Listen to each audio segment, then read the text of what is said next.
ఆమెకు కూడా తప్పలేదు. Next party ఫిరాయింపులు.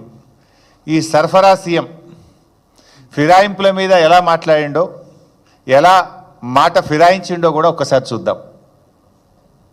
కుక్కలు ఊర్లో స్వైర విహారం చేసి ప్రజల్ని కరిస్తే తరిమి రాళ్లతో కొట్టేట్లయితే చంపుతారో బీఫామ్ మీద గెలిచి రాజీనామా చేయకుండా పార్టీ ఫిరాయించిన వాళ్ళను రాళ్లల్లో ఊర్లలోకి వస్తే రాళ్లతో కొట్టండి అని చెప్పి నేను కాంగ్రెస్ పార్టీ కార్యకర్తలకు విజ్ఞప్తి చేస్తున్నా. పిచ్చి కుక్కలు ఊర్లో చూశారు కదా మిత్రులారా. ప్రతిపక్షంలో ఉన్నప్పుడేమో పార్టీ ఫిరాయించిన వాళ్ళను రాళ్లతో కొట్టి చంపాలన్నాడు.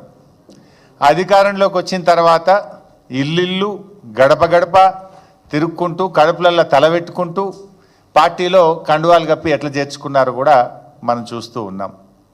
అంటే రేవంత్ రెడ్డి మార్క్ పాలన ఎలా ఉంది అంటే ఫిరాయింపులు, దబాయింపులు, బుకాయింపులతో కూడినటువంటి రేవంత్ పాలన ఇది.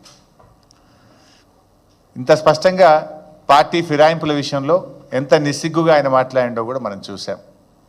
అదేవిధంగా ఇప్పటికి 11 చూశారు బైసాబ్ మీరు. ఒక 30-40 ఉన్నాయి, ఎన్ని చూపించమంటారు? ఇంకో 4-5 చూపిస్తా. శిలాపలకాల మీద ప్రతిపక్షంలో ఉన్నప్పుడు ఏమంటుండే అంటే శిలాపలకాల మీద పేర్లు అవసరమా అని ఒక విచిత్రమైన మాటలు మాట్లాడుకుంటూ పేర్లు ఎందుకు, హోదా రాస్తే చాలు కదా, ముఖ్యమంత్రి అనో మంత్రిని రాస్తే చాలు, వీళ్ళ పేర్లు అవసరమా అన్నాడు. ఒకసారి చూద్దాం. ఈ రాష్ట్రానికి 2, 3, 4 ముఖ్యమంత్రులు లేరు, ఒక్కడే ఉన్నాడు గత 9.5 ఏళ్ల నుంచి. ఎక్కడ శిలాఫలకం వేసినా తెలంగాణ ముఖ్యమంత్రి కల్వకుంట్ల చంద్రశేఖర్ రావు అని పేరు ఎందుకు రాస్తారు? తెలంగాణ ముఖ్యమంత్రి అని రాయొచ్చు కదా.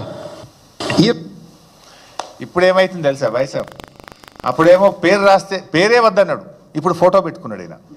ఈ మధ్య మీరు ఎక్కడ శిలాఫలకాలు చూసినా రేవంత్ రెడ్డి పేరుతో పాటు ఆయన ఫోటో కూడా పెట్టుకున్నాడు. ఆయనాడేమో పేరే వద్దన్నాడు, ఇప్పుడు పేరు పక్కన ఫోటో పెట్టుకున్నాడు రేవంత్ రెడ్డి. ఇది డబుల్ స్టాండర్డ్. ఇది ఇక